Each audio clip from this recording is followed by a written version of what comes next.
What's up? It's Austin from Cultivated Culture here. And in this video, I'm going to teach you how to find the perfect set of keywords for your LinkedIn summary or about section.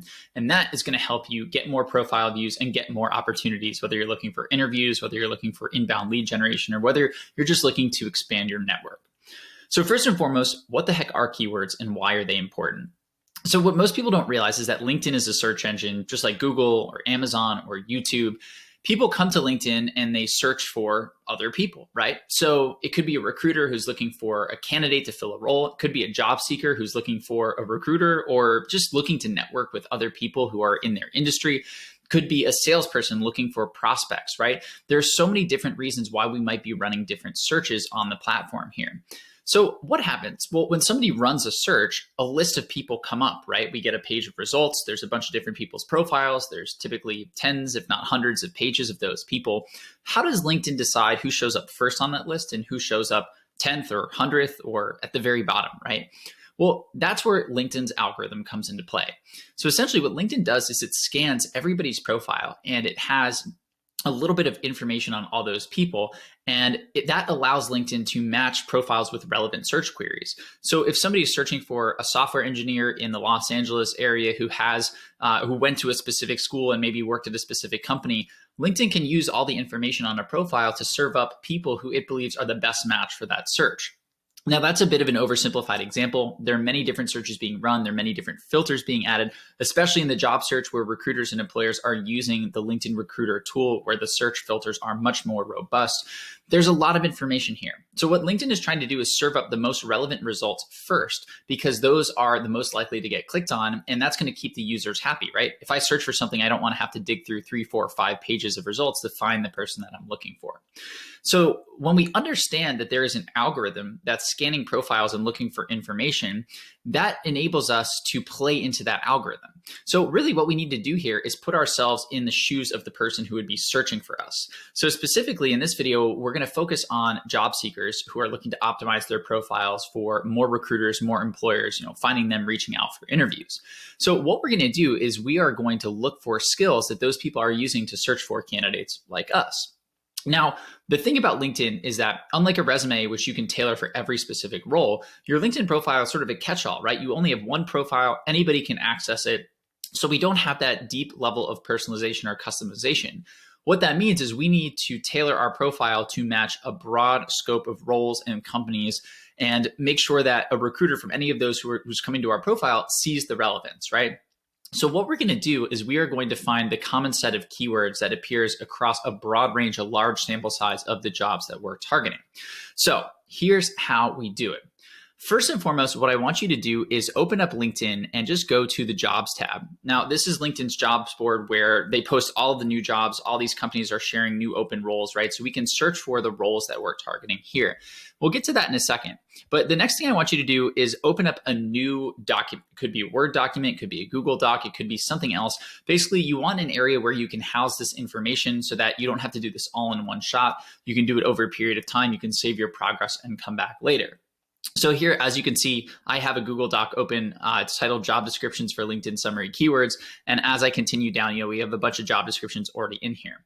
So what we're going to be doing is adding to this list. But for you, most likely you're starting with a blank sheet here.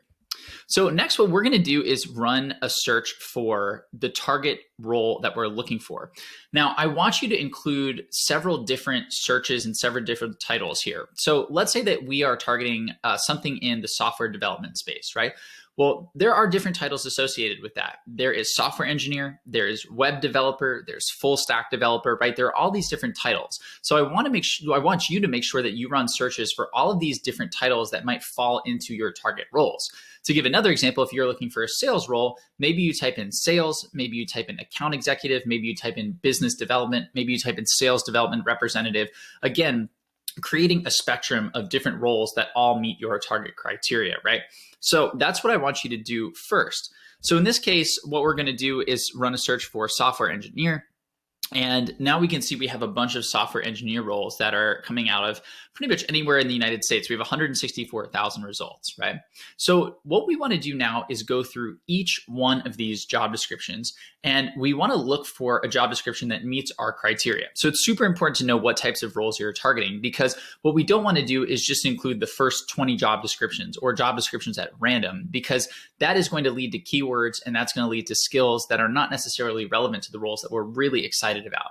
So I want you to view this page. I want you to go through it as if you were going to apply for these jobs. So what you're going to do is scroll through, and you're going to click on all of the different roles that are available. You're going to read through their job descriptions, and then you're going to make a decision on, whether or not you want to work here. So let's just say this DoorDash job ends up being right on par with specifically what I'm looking for. What I'm going to do is I'm going to copy the job description here. And what I want to really focus on is the meat in the middle. Typically at the beginning, there is an intro paragraph that has a lot of buzzwords and jargon, but doesn't really tell us too much. And then at the bottom, there are, typically these diversity and inclusion statements, which are amazing. And it's super important that companies have these, but the keywords for the role are probably not going to be found in these sections, so we can leave them out. So what I'm going to do is I'm going to copy this, and then I am going to come over to my job descriptions sheet, and I'm just going to paste it in here. So as you can see, we have the whole job description here. Now, what you're going to do is basically rinse and repeat this for as many jobs as you can find. I recommend a minimum of 20, but the larger the sample size, the better your results are going to be, simply because we just get a broader set of keywords, and the ones that appear most frequently truly are going to be the ones that are most effective across the roles that we're targeting. So I'll just find one more here. It looks like there are a lot of Microsoft software engineer roles out there. So let's just take this one at Adobe, for example. So we have the what you'll do, what you need to succeed, bonus qualifications. Let's take that list right here. And again, I'm going to paste it into my job description sheet here. So now I have this sheet that's full of, in my case, maybe 10 or so job descriptions, but for you is hopefully full of a minimum of 20 job descriptions. That's going to give you that good sample size. Now what we're going to do is use a couple of tools to dig out the keywords. Now there are two separate tools that you can use. Both of them work well. We're going to start with one that is probably going to be the easiest for you, and then I'll give you a backup that you can use just in case that's relevant for your situation. So first and foremost, what we're going to use is a tool called ResuMatch.io. So this is a tool that we've created, and it basically allows you to scan your resume or your job description or analyze your resume bullets. So in this case, we're going to click on the job description scanner here, and you should see this little box appear. Now, what we're going to do is we are going to grab the entire sheet here, all of the job descriptions. You can see I've highlighted them all. I'm just going to copy them, and I'm going to paste them into the box here. Now, I will go up to the top, and I'm going to delete that title just so I have that out of there. But now I have all of my job descriptions in here, and what I'm going to do is hit click to scan for free.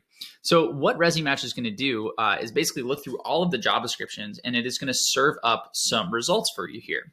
So first you'll see this word cloud, but the word cloud is helpful to get just a general sense of the keywords that are out there, but this includes all of the keywords. So what we want to do is get a more empirical look at this.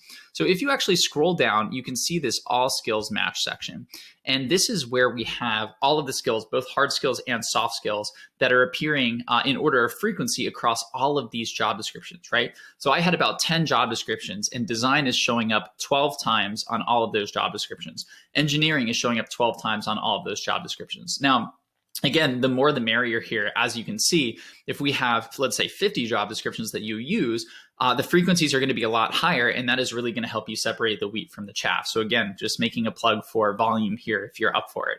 But essentially, these are the keywords that we want to add to our profile. So we do want to make sure, and I'm going to go down. You can hit show me more keywords if you want to see more. These are really the top 15 keywords, and these are what we want to focus on. So I want to make sure that all of these keywords are woven into my LinkedIn summary. And the way that you do that is through the techniques and the methods and strategies that we talk about in this overarching LinkedIn summary article. But these are the keywords that I want to include in my summary, because what's going to happen is that LinkedIn's algorithm is going to scan my profile. It's going to see like, oh, I have a lot of keywords that match software engineering roles, web development roles, full stack engineer roles. Therefore, I'm going to be a relevant profile for somebody, let's say a recruiter in this case, who is looking for a candidate with this type of experience.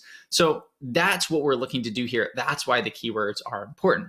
So ResuMatch is a great way to dig out the skills from all of the information here, because as you can see, if we look through these job descriptions, there's other words and information, right? Like what you'll do, what you need to succeed. Like that's not stuff that we want to have to worry about. We just want to focus on the important skills. And that's exactly what ResuMatch allows us to do. However, ResuMatch is based on a library of skills, right? And if you are in a very specific niche, or if for some reason the skills that you think are important aren't showing up here, I do want to give you a backup that's also free to use that you can check out. So that is called wordclouds.com. And essentially what WordClouds does is it allows you to dump in a bunch of information, like 50 job descriptions, and it will tease out the words that appear most frequently. So what you'll do is you'll go to wordclouds.com, you'll click on word list, and then you will go to paste type text there. And then you'll just paste in all of the job descriptions, same as we did with ResuMatch. And then you're going to hit apply. And WordCloud is going to do basically the same thing. It's going to create this word cloud of all of the words. But again, this design doesn't make it super easy to understand which are the most important. So what I'm going to do is click word list again. And now I will get all of the words in frequency order again. But the problem here, as you can probably see, is that we have filler words that show up. So experience, right? Or like here, for example, these are words that we probably don't want to include in our LinkedIn summary and aren't necessarily relevant. So with this setup, you will absolutely get keywords and skills like APIs, for example, that you want to include in your summary or your LinkedIn About section, but you will have to do a little bit of housekeeping to get rid of these filler words like experience or like or years, things like that. But again, this basically does the same thing. So if you're in a very niche field, or if for some reason the keywords that you are hoping to see or feel like are important aren't showing up, you can absolutely use this method to get the keywords to include in your LinkedIn summary. Now, basically, all you have to do at this point is write your LinkedIn summary, write your LinkedIn About section using the templates that we have, and then weave in these keywords when they're relevant, right? So if you're talking about that introductory bullet about your experience, weaving in some of these keywords, there's a great example. When we talk about those case study bullets, it's another great place to weave in this experience. But if you do that, or these keywords rather, but if you do that, if you weave these keywords into your About section, into your summary section, you're going to see a boost in views for your profile, specifically from users or people who are in that target audience. So if you're a job seeker and you're looking for software engineering roles, you're going to see more recruiters show up on your profile who are looking for software engineers. And that is the beauty of LinkedIn. That is the beauty of keywords. And that's exactly why we put together this video. So I hope this information was helpful. Again, you can fill out the rest of your strategy by using the article, the strategies in this article. This is mostly focused on just getting you those keywords. But thank you for watching, and we'll see you in the next video. Cheers.